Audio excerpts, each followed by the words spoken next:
Okay, I'm back again and want to introduce Paul Whitcomb, who's, are you still living in Wales, Paul?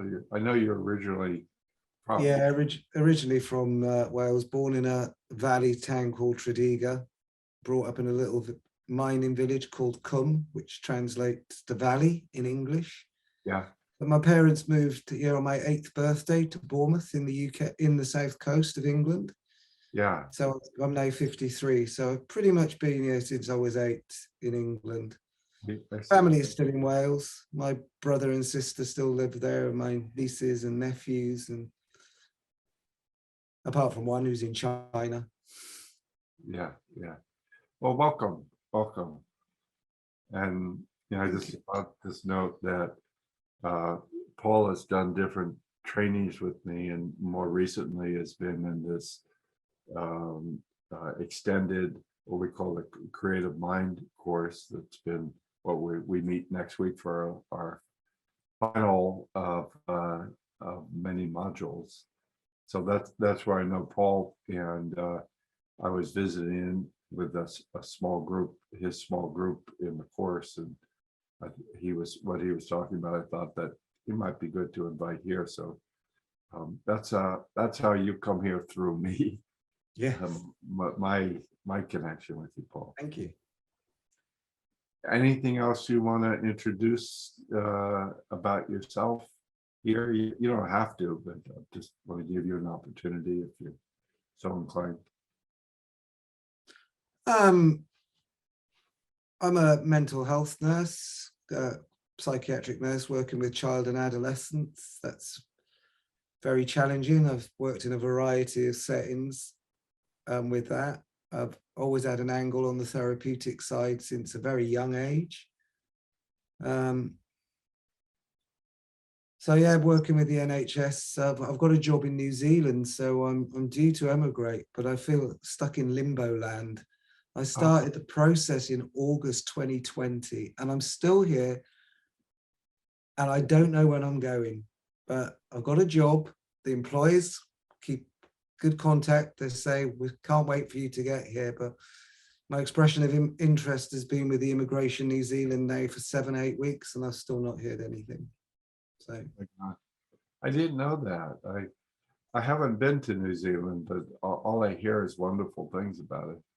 yeah, so I'm due to go to Auckland, continue with child and adolescent mental health.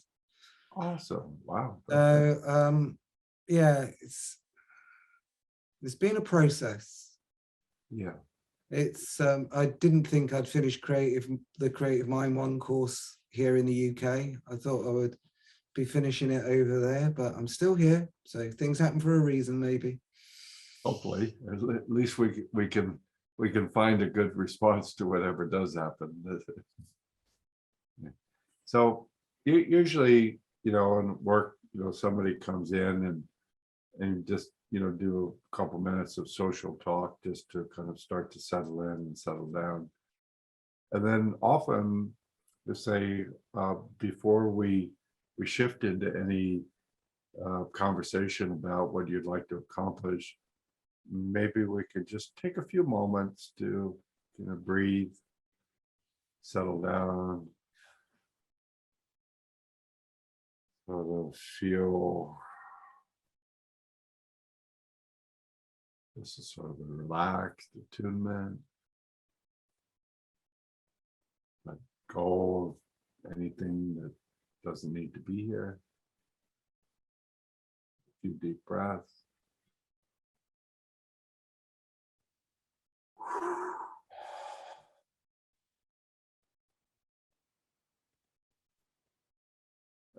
There's nothing fancy or extended, just let's settle in, introduce it as a first small piece.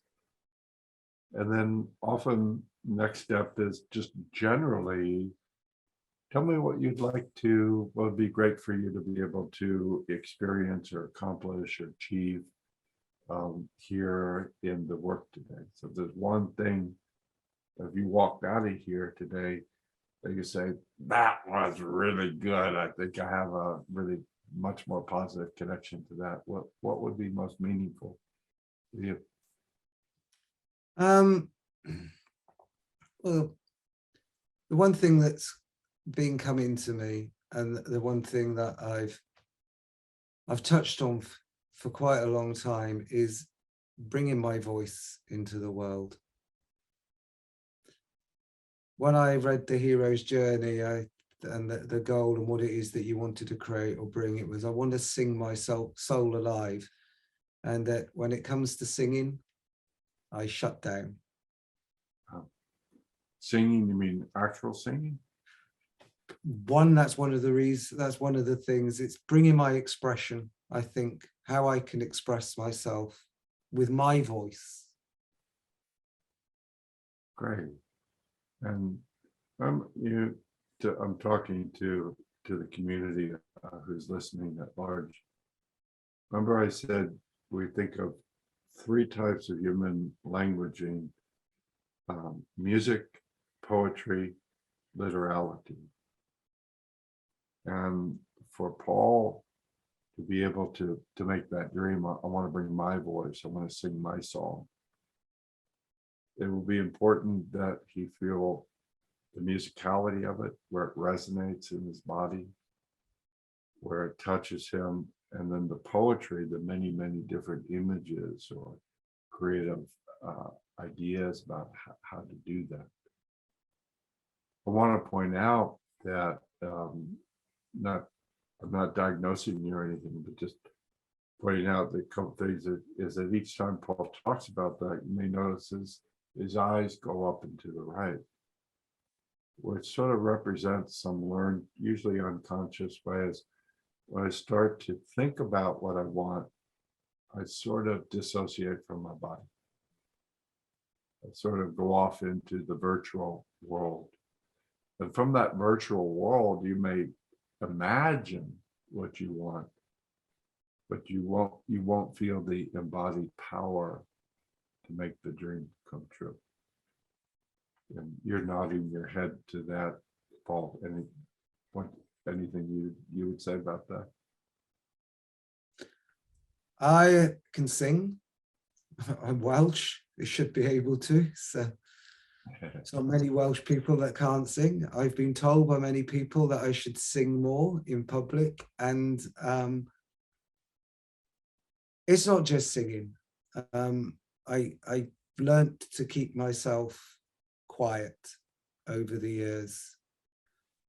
I'll sit. I have a lot to say inside, and when it comes, quite often in the trainings I've been on with you, anybody got any questions? I've got loads, but they just stop. They just a block. I used to sing with my mother.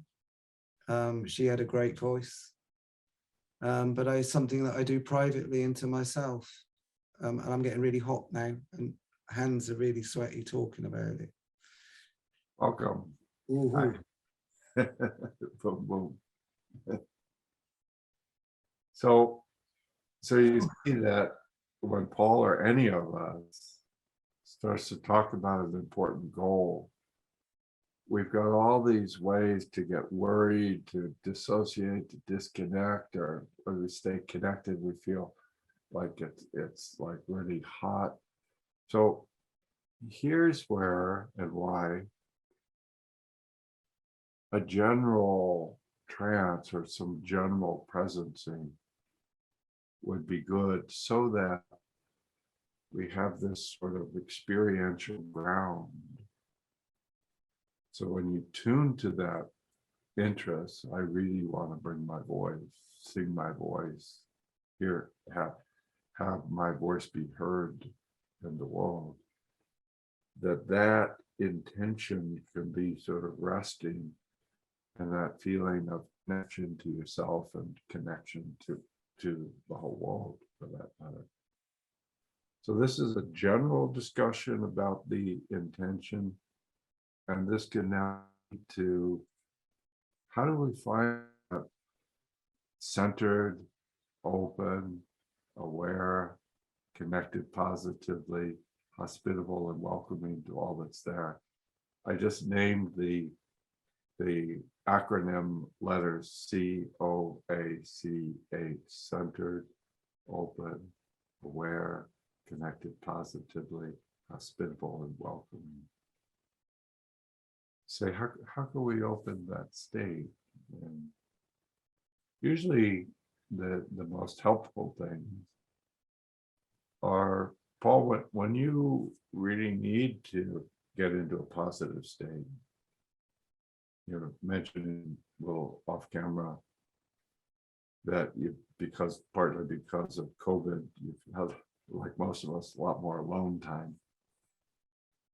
And you've been doing some work where you really could feel this the more positive, open state. And wonder what are some of your best ways to do that?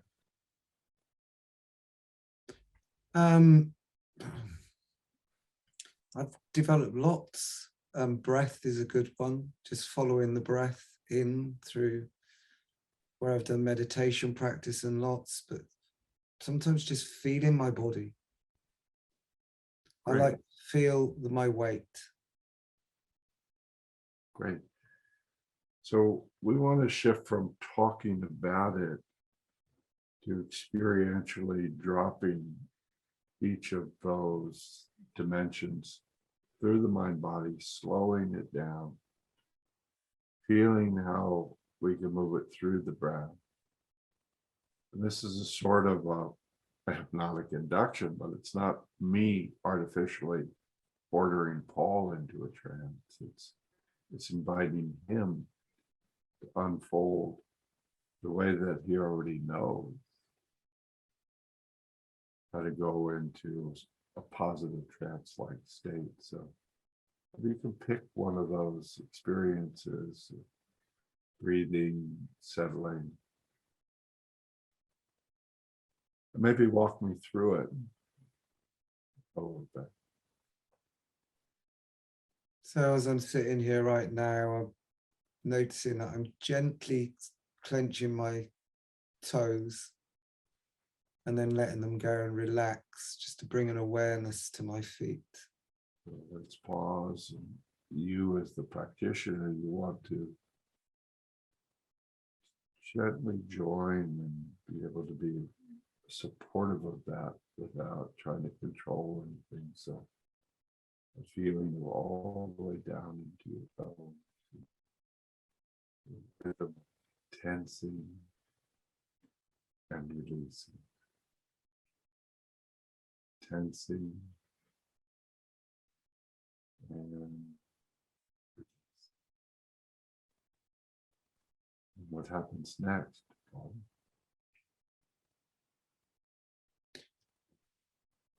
I've become aware of the weight of my hands resting on my lap.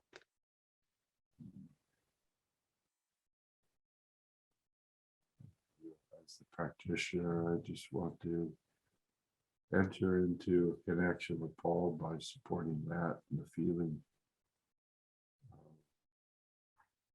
the weight of your hand. Breath. I'm also starting to get images of kind of roots Yeah. and Yeah. moving down into the ground. Images of the root. Mm. So this creative state is one in which the practitioner needs to be part of the music. Practitioner has both an inside and outside perspective. So you're receiving it from the client and then feeding it back. And notice that Paul starts with more somatic, toes, tension, relaxation, and heaviness. And then that begins to open visual images. Root. Wow. What have we begun to open here, brother?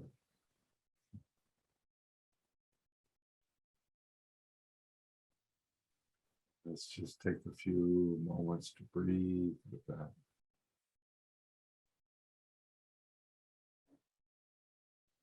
I started seeing us in a forest somewhere, and there were different sort of wild animals that were, you know, part of the process in a very beautiful, centered, almost like they were coming out as friends of the soul. So as you get your own images as a practitioner, you're not telling the person to experience that, but you're just dropping it into the music and the poetry. And then asking the client, in this case, Paul, what happens for you with all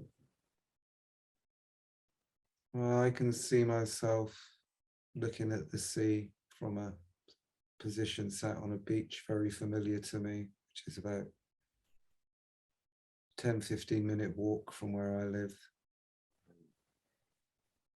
And so just notice in terms of what I'm talking about, I said forest and animals, but he said, no, sea, that's near to my home looking out. So But I got a koala bear.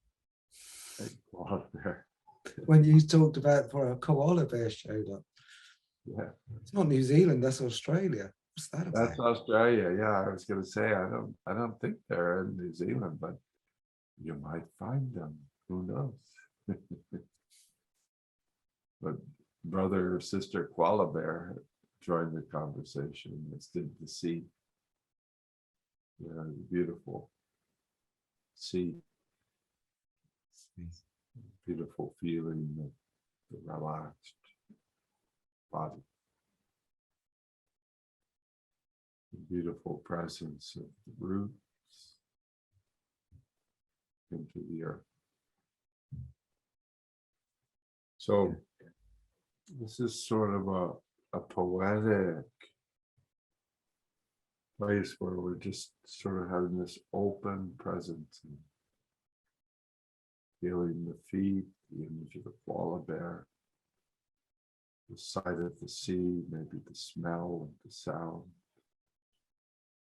That's the sort of trance state, so that things are not separate and locked, but they're in this creative, fluid space. What do you think about that, Paul? I think it's great. Yeah. I think, yeah. So if we want to take some experience where that's fragmented, or there's competition, or there's disconnection, which is where people are struggling, this is the sort of state that we'd want to transfer it into.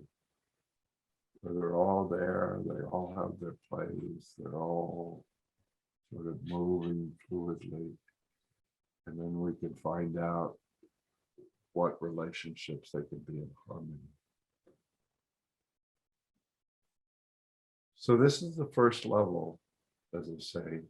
This is sort of just getting that open coach day, in which there's a lot of things that come and go, but it's just a sort of a pleasant, open experience. Would you agree with that, Paul? Yeah. I could feel the whole process becoming bigger within inside of me. Feel Yeah. a settling and an opening happening naturally. So Paul's capacity to meet some challenge or to create some goal is going to be much better in a state like this. So now we're going to sort of the second level, which is how do we identify the core elements of the creative challenge, but to make sure that in touching them, we don't come out of the creative state, but we take them and we enfold them, and to see how they can become part of that creative presence. We don't know exactly how fast that can happen, how slow it needs to be, There'll be places where he touches something and all of a sudden he starts disconnecting. So it's not just following this rigid predetermined sequence, but listening to his organism, asking his body, asking his consciousness to teach us how to take these creative pieces into his unconscious. Are you ready to explore that a little bit, Paul? Yeah. Cool. So let's come back to what you really want. And you were actually fairly clear and simple and succinct. But I'm going to ask you to see if you can state the intention in a simple sentence. What I really want to create more in my life is, and then 5 words max. But it'd be 1 word. This would be the positive intention. And I, as the sea, is my witness. And say,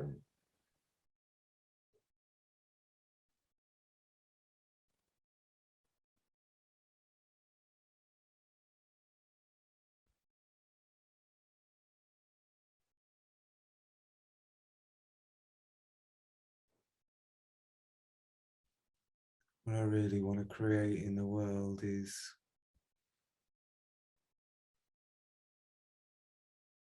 creative expression.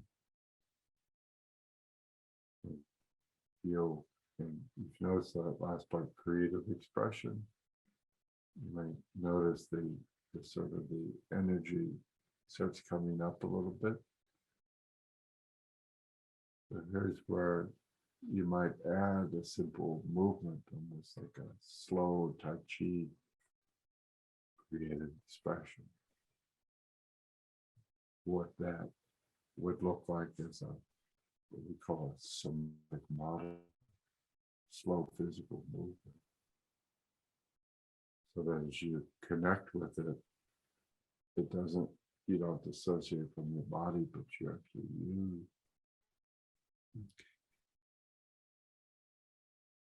So what I really want to create in the world is my creative expression. Awesome. You might do that 2 or 3 times. Just to feel those grooves, those waves. What I really want to create in the world is my creative expression. Feel it like a piece of music. Part of the rhythm. I really want to create in the world is my creative expression, my voice. You search to find variations. My creative expression, my voice. And as you do that, let's really make sure we have good connection to the toe, My voice. to the weightedness and warmth. My voice. To the roots. I really want to create in the world is my expression through my voice. To the sea.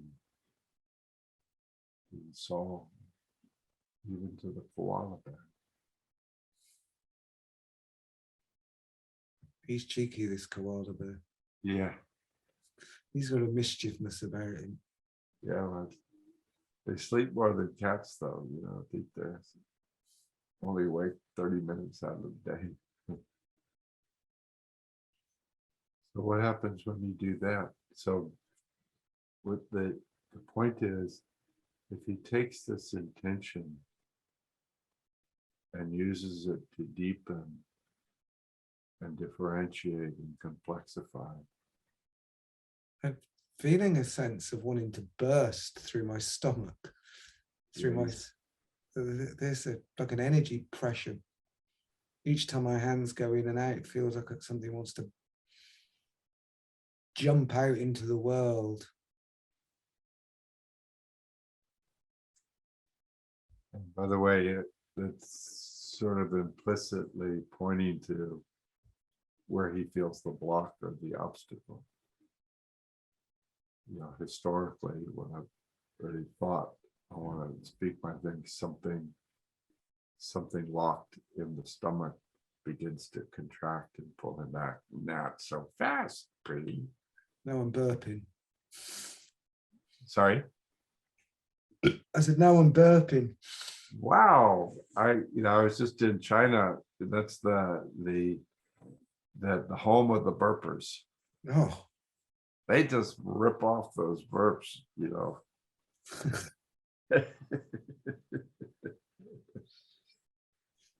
Oh, that's cool. So I want to sing my song. oh, that was there. Yeah. Keep opening it up. Just want to say one burp per customer. Who knows what's opening in your throat? Who knows what's opening in your belly? What we can say is when you feel the connection to the seed and to the root,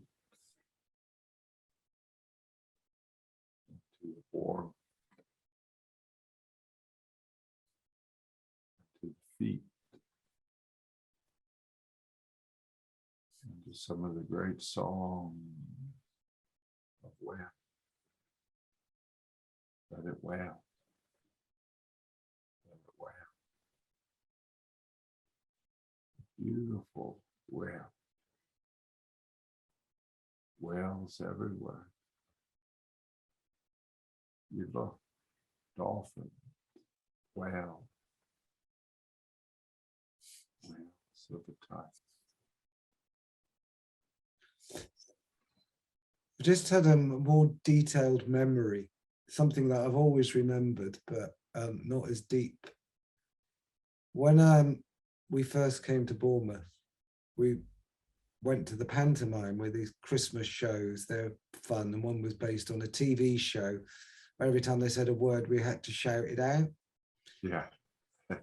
And I got really hoarse. I was shouting so much. I was full of so much enthusiasm and joy. And then all of a sudden, the guys were on TV, so there were celebrities and that were on there. They said, "Is there a Paul Whitcomb in the place?" And they said, "Oh, we hear you're Welsh, so you can sing." And they invited me on the stage, and I went on the stage and I sang this song by Shawadi Wadi. I don't know whether you've heard of Shawadi Wadi. No. They're a British rock and roll group, the 50s rock and roll. And I Yeah. sang this song called Under the Moon of Love. And people clapped and cheered, but I was so mortified with it. I was excited because my voice was shit. I was so croaky and I didn't hear, and I could, and I was 8. Come on, it didn't matter. People adored me. I was 8 years of age. But yeah, and I felt, despite having all that, I kind of felt shame, really, that I'd lost my voice. Yeah. So this would be another example of a sort of emotional obstacle. So saying, I really want to bring my voice out, but I don't know what happens when I go to do it. I get sidetracked or I just hold myself back. And so we're going into this positive state of presence that allows things to flow more easily. And by the way, that sort of word plays that I was doing was not just to be cute, but we're really trying to invite this sense that everything you touch can be able to have so many different meanings. But in any case, then we find out that I've got these learned conditioning that when I go to bring myself out, something here locks, something in my belly locks. There's this reference structure of singing your song and being feeling overwhelmed and shamed. And we want to say to all those places, welcome. Welcome. Those are crucial members of the creative team that as you welcome them and allow them to be part of the roots, the ocean, the toes, the koala bear, the song. And you find that inside of each of those areas, whether it opens through volcanoes or feeling the bursting open in the belly of the birth of the throat, or the activation, release, all the experiences from the memory. And all those are like different rivers flowing into one sea. All those are like different tributaries paying tribute to Paul's song. Now you may notice we're going into a little integration. We're taking the positive plus the intention plus some of the obstacles and weaving them so that they're all friends. They all will be swimming in the same beautiful sea. So when the voice says, "Is there Paul Whitcomb in the house?" And feel all that opening of the throat, the belly, the song. This time not as an exposed 8-year-old boy, but as a beautiful man who has worked so hard to cultivate his capacity for self-care, self-love, self-support. There's a little boy who sings a song that sings a song, but it's you. It's got your feet grounded in the root. It's you. It has your breath in harmony with the sea. It's you. It has that feeling of connection. Every day, something in the throat open. Volcano today, the birth tomorrow, the song the third day, the yell and the cry. The neck. So many beautiful expressions that open through the throat. Health. So what is the song that you're here to sing? And what it means to feel your belly. It could be sometimes colors of black, red, blue, yellow, orange, purple. All the different channels of your being, all the different rivers flowing back into the sea. And when the sea absorbed into the cloud, sky. Gather enough substance to release into the mountain, into the field, into the forest, into the river, back into the ocean. Is there Paul Whitcomb in the house?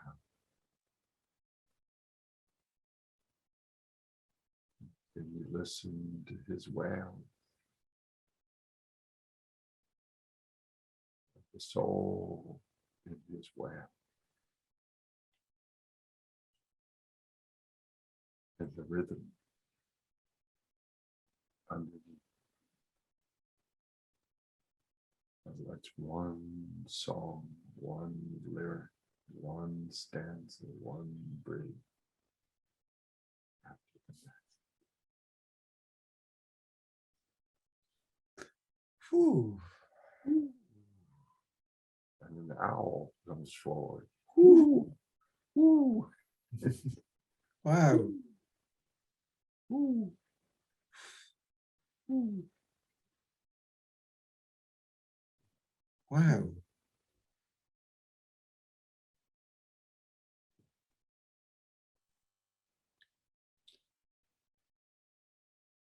That was crazy, man.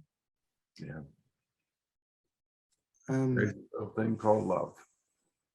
Mm-hmm. Mm-hmm. Mm-hmm. I had repeating the song was the start of the song. I can pretty much remember the words, but it's "Let's go for a little walk, da da da da, under the moon of love. Let's sit right down and talk." And that was just playing and around in my head. And then I could see the fact that people were applauding afterwards and going, well done, great job, well done, you know. Yeah. I'm feeling that. And then the juxtaposition of that was my mum's funeral a few years ago. Wow. And I wanted to sing so proudly the hymns, and I did. And I did. And I had these two. Guide me, O thy great Redeemer, which is Bread of Heaven. It's a big Welsh song, Cum Ronda. Yeah.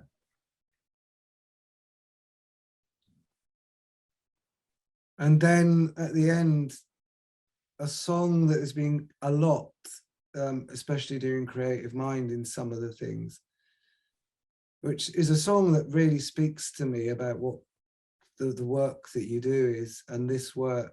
And it says, far away a voice is calling. And it's a song called We'll Keep a Welcome in the Hillsides, which is a Welsh song. And it reminds me, we'll keep a welcome in the hillsides, we'll keep a welcome in the vales. This land of ours rejoices when you come home again to Wales. And I see that, come home. And that's where we rejoice. I feel very moved. So just want to point out that if you look over the whole session, you see most of the important symbols and images and memories and feelings come from Paul. So I'm here to sort of settle into this place of sort of not open, not knowing, curiosity, to invite him to remember his connection to some of these open presencing states, to then have him connect to these different elements of the challenge process of bringing my voice into the world. And in that state of flow, then all the things that are important ingredients in the healing meal like his mother's memory, the memory of the 8-year-old, the songs that come, the presence of the koala bear. Those are all parts of that sort of unified field that come forward when you're sitting in a centered place with a simple question or intention. And then we're interested in just weaving them into one song, into one garment. Sometimes those old experiences, like the 8-year-old singing who felt a little bit of shame, they take some sort of gentleness to make sure that you have the connection, positive connection underneath, because what you're looking to do is assimilate, integrate, and take each of those pieces as an important dimension in the solution. Paul was reasonably good at that. Some people have a little bit more of a challenge. And so you have to slow down and make sure that you really are nurturing and stoking the creative state underneath. So, Paul, is it okay if we stop here? Yeah. You're on a great path to really send you lots of support as your California big brother. Thank you. I can really relate, so your courage, your journey really helps me on mine. I'm sure a lot of people feel the same, so I think you're going to be getting sent a lot of good vibes over the coming months in terms of people in gratitude sending you back healing to you.